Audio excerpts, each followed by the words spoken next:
For me, during COVID-19, compassion has been showing up in a variety of ways. The first way is I have really stressed expressing to myself self-compassion. I tend to work a lot, put a lot of stress on myself, and I'm trying to be okay with, well, I didn't do all the cleaning and spring cleaning and reorganizing of the entire house that I wanted to. And I haven't yet written that bestseller book that I want to write during this time of COVID-19. There's some days I wake up and I'm like, gosh, I didn't do anything yesterday. And that's not true.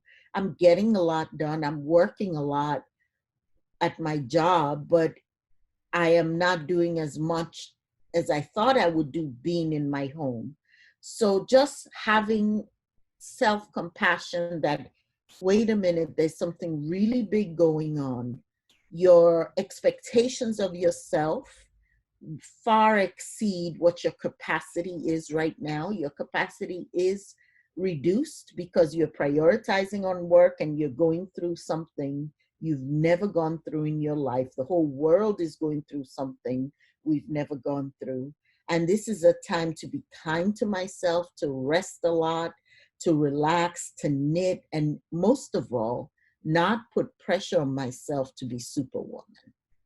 So I'm consistently having that conversation with my own self. I live alone. We're 3 weeks into COVID-19. I've gone to the grocery store twice, and I walk with a neighbor that I've always walked with outdoors. And that's been my only human contact face to face.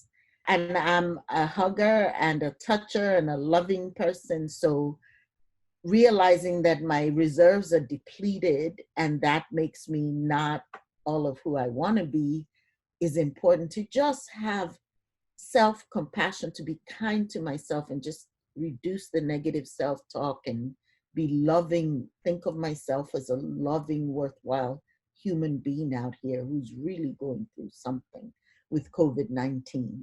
That's the first step. The second thing that happened was that for me, that was a huge act of compassion during COVID-19.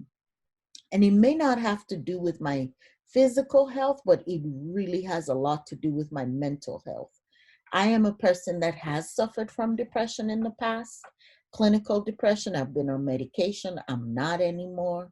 So this language of self-compassion and this next incident are huge for me as a person who has dealt with mental health issues, with anxiety and depression.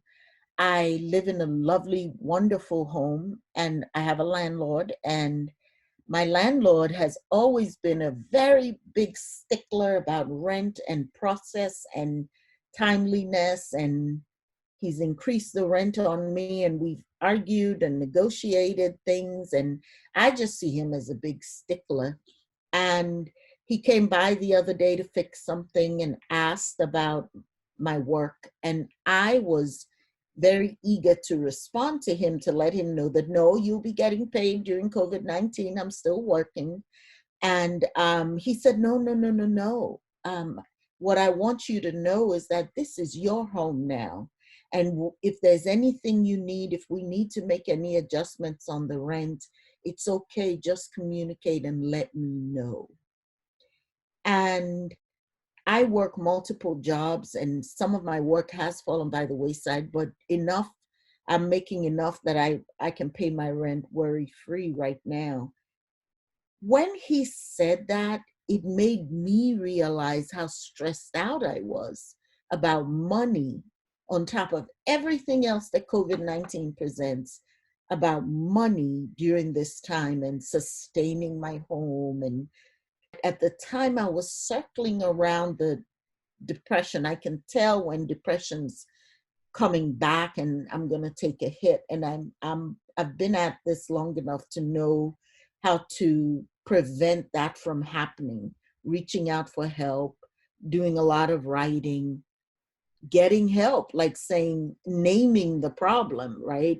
As opposed to just this fuzzy thing that happens in the background.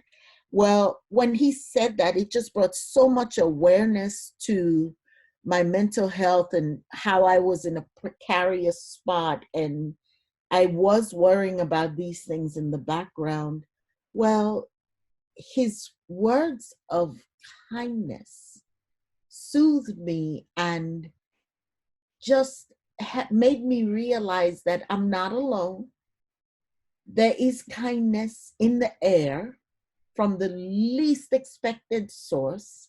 Our shared common humanity is ever present, even when we're distanced from each other. People have empathy for me. I have empathy for others. And we live in this worldwide web of connection. And we're in this together. And it just brought me so much soothing is the only word I can talk about. Everything just like a huge breath coming out. And I have not had any issues. I've paid my rent on time and all of that.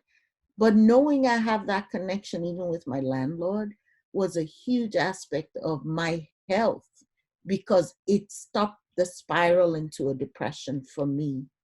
And so that's the way I've experienced compassion during COVID-19 that has impacted my health positively.